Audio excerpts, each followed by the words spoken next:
이제 앞으로 모든 AI 칩들이 이런 식으로 갈 수밖에 없어요. 이종 칩끼리 이제 집적하는 이제 헤테로지니어스라고 하는데, 그러면 이쪽에서 어드밴스드 패키징이라는 기술이 계속해서 주목받을 수밖에 없어요.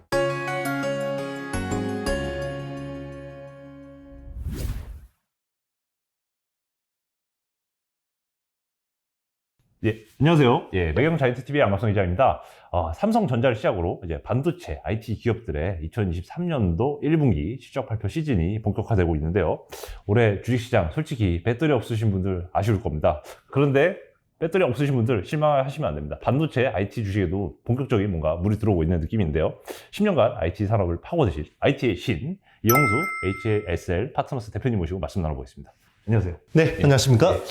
자, 대표님 사실 올해 1월에 이제 스튜디오에 모셨었는데, 그 뒤로 반도체 업종에서도 그동안 작년에 이제 어두웠던 한 해를 끝내고 올해 좀 되게 수익률, 그래도 괜찮은 수익률 보여준 종목들이 좀 나오고 있어서 예, 뭐 사실 뭐 작년부터 강조해 주셨던 한미 반도체, 방송 보신 분들은 아셨겠지만 한미 반도체 지금 분위기 좋습니다. 그러다 보니까 최근에 뭐 너무 굵직한 이벤트 너무 많았습니다. 챗 GPT도 있고, 뭐 미국의 칩스법, 또 K 칩스법, 그리고 삼성전자의 엄청난 또 용인과 아산의 투자 클러스터 조성 계획이 발표되면서 이 관련 소부장 주식까지 같이 움직이고 있는데, 일단 전체적으로 그동안 있었던 일 중에 좀 그 세상의 거대한 변화를 일으킬 챗 GPT에 대해서 좀 어떻게 보시는지 궁금합니다. 일단 큰 변화를 가져올 것 같아요. 이제 저는 지난 10년간의 가장 큰 변화는 모바일 혁명이라고 생각하거든요. 모바일 혁명이 지난 10년간의 어떤 변화를 이끌었고, 향후 10년간의 변화를 이끌 거는 모빌리티 혁명이라고 생각을 했어요. 전기차. 네. 최근에 조금 이제 뷰를 바꿨는데요. 모빌리티 혁명보다는 오히려 AI가 좀 주가 되지 않을까라는 생각을 좀 해요. 그러니까 CPND로 세상이 바뀐다 그랬잖아요. 이제 콘텐츠 플랫폼, 네트워크 디바이스 이런 식으로 바뀌는데, 이 AI를 그냥 담는 그릇의 어떤 역할을 하지 않을까, 모빌리티가. 그런 생각을 좀 하고 있습니다. 그렇군요. 그러면 이 챗GPT 일단 당장 수혜주만 좀 꼽아보자면 엔비디아가 일단 당장 눈에 많이 띄었고, 또 그 오픈 AI에 지분 투자를 한 뭐 마이크로소프트, 이 두 개가 일단은 대장주고, 구글이 이제 하냐마냐, 그리고 한국에 있는 수많은 뭐 셀바스라든지 뭐 솔투스 등등의 다양한 AI 업체들도 관련주를 일단 묶어서 작년 말과 올해 초에 좀 강세를 좀 주가가 좀 뜨기도 했는데, 이 과연 챗GPT 이후에 말씀하신 대로 큰 변화라면은 뭔가 이 한국의 관련주에 투자하는 게 맞는 건지, 아니면 그냥 미국의 대장주로 가는 게 맞는 건지 좀 궁금합니다. 일단 이제 하드웨어는 반도체 쪽으로 보는 게 맞는 것 같아요. 일단 이제 엔비디아 쪽에 관련된 업체들은 이제 유망한 것 같고요. 그리고 이제 마이크로소프트도 확실하게 이제 수혜를 보는 쪽으로 보는 게 맞고요.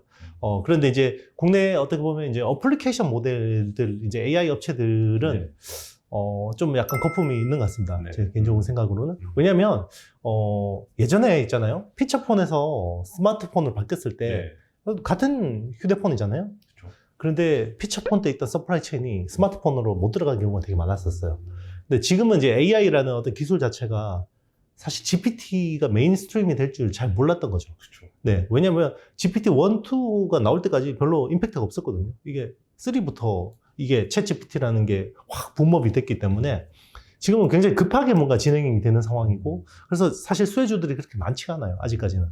그런데 이제 지금은 이제 어떤 오픈 AI가 파운데이션 모델로서 어떻게 보면 이제 이런 기본적인 어떤 인프라를 제공해준 어떤 그 기조로 가고 있고, 여기서 이제 어떤 톡톡 튀는 어플리케이션들이 나오겠죠.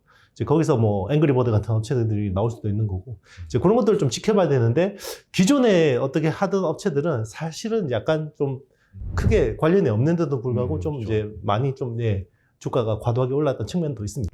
알겠습니다. 그러면 또 하드웨어 측면도 되게 강조해 주셨는데, 당장 엔비디아의 하드웨어를 공급하는 업체로는 SK 하이닉스가 좀 떠오르는데, 사실 요즘 또 삼성전자 SK 하이닉스 중에서 유독 SK 하이닉스만 좀 못 나오고 있지 않습니까?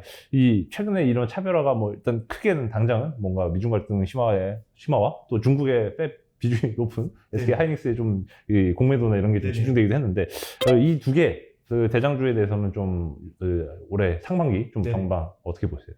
일단 이제 엔비디아의 GPU, General Purpose GPU라는 게 이제 AI 연산에 서버용 AI 연산에 적합화된 칩이고, 그게 이제 지금 쓰는 거는 하이엔드가 A100이라는 칩이에요. 이제 그 암페어 기반이고 네. 이제 향후 이제 차세대 제품이 호퍼 기반의 H100이라는 네. 칩인데 A100하고 H100은 둘 다 기본적으로 SK 하이닉스의 HBM, 네. 하이 밴드위스 메모리라는 이제 DRAM 덩어리를 써야 돼요. 네. 이게 굉장히 비쌉니다. 이게 지금 40기가하고 80기가짜리 두 개 제품 라인이 네. 있는데 아직까지 뭐 대량 생산이 아니기 때문에 뭐 가격은 좀 더 나중에 달라질 수 있지만 40기가가 1,500만 원, 80기가가 2천만 원이에요. 그리고 칩 하나가 지금 네. 그게 수천만 원이거든요. 네. 엄청나네요. 네, 엄청난 거거든요. 그래서 이게 뭐 엔비디아 덕분에 챗GPT 수요 덕분에 이제 SK 하이닉스가 수요를 보는 건 맞지만 이게 전체 매출, 그러니까 디램 매출에서 차지한 비중이 아직 5에서 10%밖에 안 돼요. 아직 그렇게 비중은 크지 않아요. 맞습니다. 네. 그래서 이제 이걸 가지고 SK 하이닉스 주가를 땡겨 올리기는 기존 주력 캐시카우가 안 좋기 때문에 좀 한계가 있고 대신에 이제 여기에 좀 찐으로 수혜를 보는 업체들이 이제 있죠. 대표적인 한미 반도체가 네, 요 HBM을 만들기 위해서는 이제 요게 그 디램 칩을 16개를 이렇게 네. 수직으로 적층을 해야 돼요. 네. 요 적층할 때 붙이는 장비, 본딩 장비를 이제 TSV, TC 본딩이라는 장비를 이제 한미 반도체가 독점하기 때문에 네. 여기가 이제 사실 제일 환호하면서 많이 올랐던 거고. 그렇죠. 네. 그런데 이제 앞으로 이제 모든 어떤 AI 칩들이 이런 식으로 갈 수밖에 없어요. 구조가 이제 굉장히 복잡한 이종 칩끼리 이제 집적하는 이제 헤테로지니어스라고 하는데 이제 이런 식으로 계속 갈 수밖에 없고 그러면 이쪽에서 어드밴스드 패키징이라는 기술이 계속해서 주목받을 수밖에 없어요. 네. 최근에 이제 삼성이 AVP라는 어드밴스드 패키징이라는 신규 조직을 만들었고 거기 부사장 조직이잖아요. 네. 네. 그리고 엠코 테크놀로지 인수도 지금 검토를 하고 있는 거고. 예. 네. 그래서 앞으로 이쪽을 계속 키울 수밖에 없기 때문에 국내에서 어드밴스드 패키징 이제 수혜를 보는 가장 핫한 회사는 두 개 있어요. 네. 네. 한미 반도체하고 이오테크닉스. 거기서 하나 더 보자 그러면 이제 인텍플러스라는 3D 검사 장비 하는 네. 회사들 그리고 이제 원자핵 미경하는 파크 시스템즈 뭐 이런 회사들까지 좀 포함을 해서 볼만하다. 그리고 최근에 급등했기 때문에 지금은 조금 이제 주가가 부담스러운 수준에 있는 건 사실인데요. 여기 어느 정도 좀 아름다운 조정을 거치고 나서 뭔가 좀 추가로 다시 우상향하는 거는 확실할 것 같아요. 2차 전지도 이렇게 오르다가 또 네. 좀 거칠게 조정받았다가 다시 오르고 그러잖아요. 네. 챗GPT도 그렇게 갈 것 같아요. 그러면 말씀하신 한미 반도체, 이오테크닉스, 인텍플러스와 파크 시스템즈 정도를 말씀해 주셨는데, 일단은 작년에 일단 네. 한미 반도체를 일단 탑픽으로 제시하셨다 보니까 일단 네. 작년에 뭔가 이걸 투자를 하셨거나 투자 계획을 하셨던 분들이라면 네. 이제 지금에 와서 판단을 한번 다시 할 때가 된 것 같아요. 한미 반도체 주주라고 기존 주주가 있다고 가정하고 이분들이 현재 뭐 수익을 그래도 좀 내고 있다고 네. 가정할 때 그 대표님께서는 좀 어떻게 지금 장기적으로 좀 끌고 갈 만하다고 추천해 주시는지 아니면 적당히 좀 물량을 좀 줄이고 나중에 다시 한번 탑승 기회를 노리라고 하시는지. 그냥 뭐 그 본업이 바쁘시고 뭐 이렇게 시세창 열심히 보실 시간이 없으신 분들은 뭐 계속 자기가 이제 분할 매수해서 간다 그러면 크게 문제 없을 것 같고 그래도 이제 단기적으로 좀 이렇게 내가 좀 손실 보는 게 속상하다 좀 차익 실현에 대한 욕구가 좀 있다 그러면 일부 비중을 좀 덜어서 또 1분기, 2분기 실적은 좀 슬로우 할 수밖에 없거든요. 근데 실적이 안 좋게 나온다고 해서 주가가 빠질 거라는 보장은 없어요. 지금 뭐 요즘엔 뭐 배드 이즈 굿이잖아요. 실적이 안 좋으면 주가가 오르는 경우도 많으니까 그러면 이제 약간 1분기 실적을 기점으로 비중 조절을 좀 하는 것도 나쁘진 않다고 보고 있습니다. 알겠습니다. 또 이 사실 AI 테마주 말씀 꺼낸 김에 사실 한국에서 작년 말부터 로봇 테마주도 좀 이제 핫했는데요. 여전히 사실 뭐 삼성 뭐 레인보우 로보틱스처럼 삼성의 뭔가 지분 투자가 뭐 전격적으로 단행되는 곳은 주가는 여전히 사실 전에 비해서는 되게 높게 유지를 잘 하고 있는데 이 로봇 테마주도 역시 뭔가 이 말씀하신 대로 단기 열풍에 그치는 건지 아니면 정말 이 한국의 이 산업 로봇 도입이 확대되면서 정말 이 협동 로봇의 시대가 열리는 건지 어떻게 보시는지 좀 궁금합니다. 일단 제가 CPND라고 이야기했잖아요. 디바이스에서 제일 중요한 부분이 자율주행차고 로봇이에요. 이거는 트렌드예요. 트렌드인데 다만 주가적으로 단기간에 좀 과도하게 과열된 측면이 있기 때문에 뭐 산업이 이렇게 가는 거는 맞지만 그 또 주가도 똑같이 동행하지는 않거든요. 약간 좀 앞서거니 하거나 아니면 뒤서거니 하는데 그런 것들 잘 보고 투자를 하셔야 될 것 같고 그리고 이제 또 트렌드가 간다고 해서 지금 있는 이 기업들이 위너가 될 거라는 보장은 없어요. 예전에 인터넷 시대가 뭐 그때 열렸을 때 사실 그 초창기에는 구글이 위너가 될 줄 아무도 몰랐죠. 야후도 그렇죠. 라이코스도 있었죠. 야후도, 라이코스, 뭐 엠파스, 하미르 그럼 엄청나게 많은 검색 엔진들이 다 없어졌잖아요.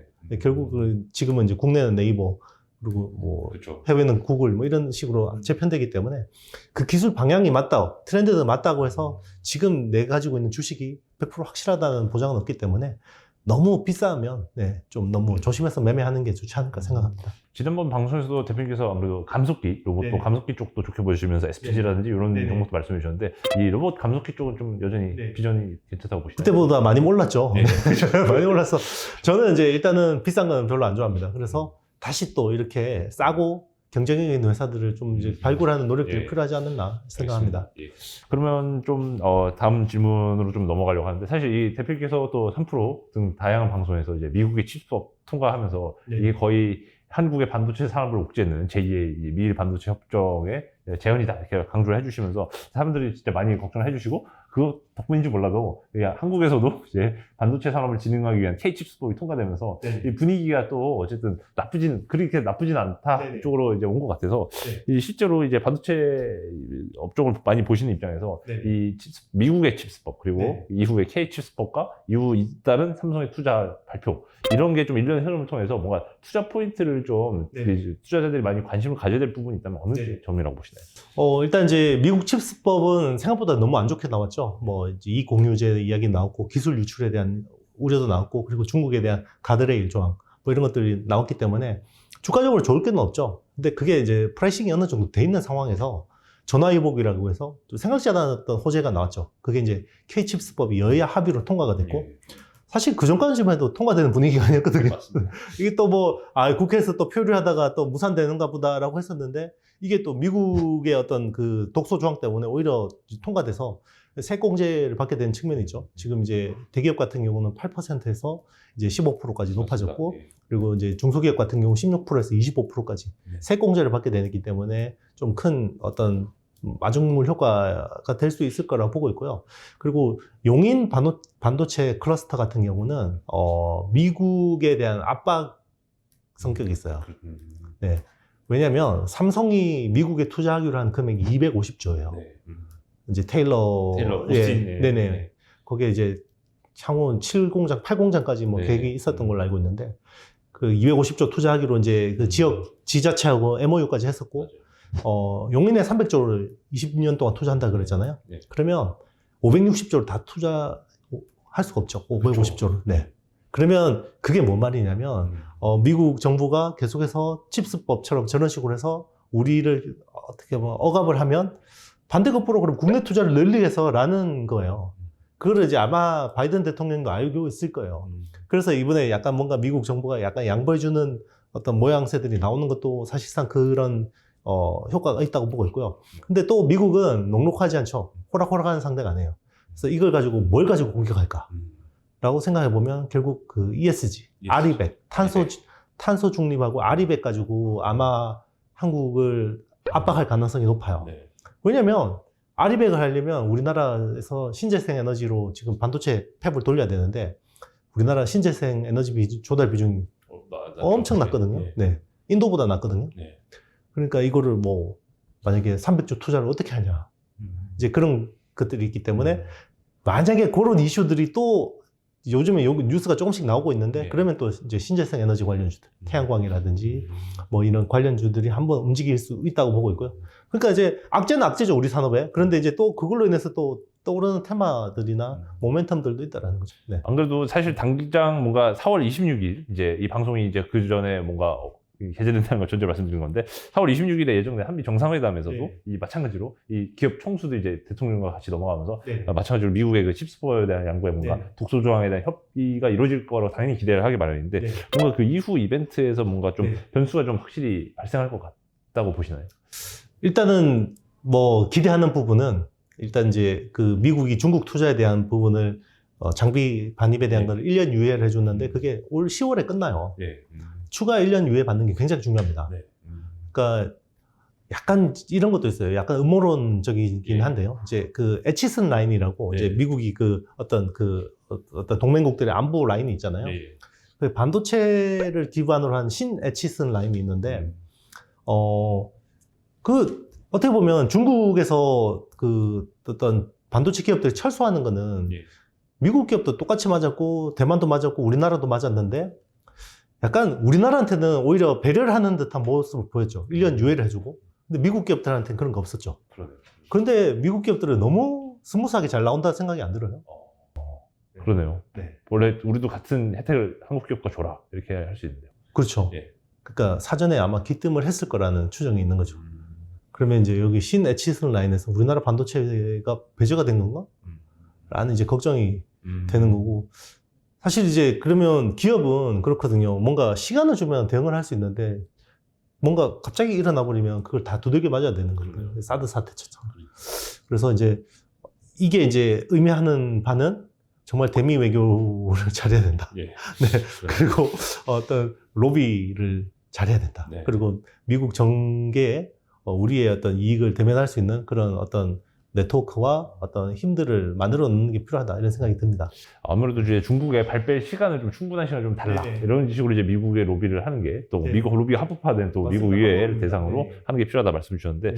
근데 사실 중국도 가만히 있는 거 아니지 않습니까? 네네. 이 최근 사실 중국도 미국 마이크론에 대한 뭔가 네. 규제에 나서면서 이 미중 간의 반도체를 둘러싼 패권 전쟁이 가열차게 되고 있고 네. 중국은 최근 일본에도 막 이 히토류 자석 네. 특히 이제 모터 제작, 전기차에도 많이 들어가는 이 모터 제작 필수적인 뭐 히토류 수출 금지를 검토한다는 뭐 보도가 있었는데 네. 이것 때문에 이제 사실 한국의 반도체도 미국으로부터 압박을 받지만 중국에서도 다시 한번 또 압박을 받는 게 아니냐 네. 이런 걱정도 있더라고요. 네. 또 반대로 중국의 폐비 있는데 중국 입장에서는 굳이 한국 반도체를 더 괴롭히지는 않을 거다. 네. 뭐 이런 의견도 있는데 어떻게 보시나요? 뭐 일단 둘 다 발생 가능성이 있는데요. 일단 이제 중국이 그 마이크론을 압박하면 결국 삼성전자하고 SK하이닉스가 반사이익을 보는 건 사실이에요. 그런데 사실 뭐 그 마이크론의 중국 팹이 그렇게 뭐 이렇게 경쟁력이 있는 팹이 아니거든요. 우리는 근데 굉장히 첨단 팹이에요. 삼성 이제 시안 팹이라든지 저기 SK하이닉스의 우시 뭐 이런 쪽은 굉장히 첨단 팹들이거든요. 그래서 좀 입장이 조금 다를 수도 있다는 생각이 들고 중국도 뭐 고민할 거예요.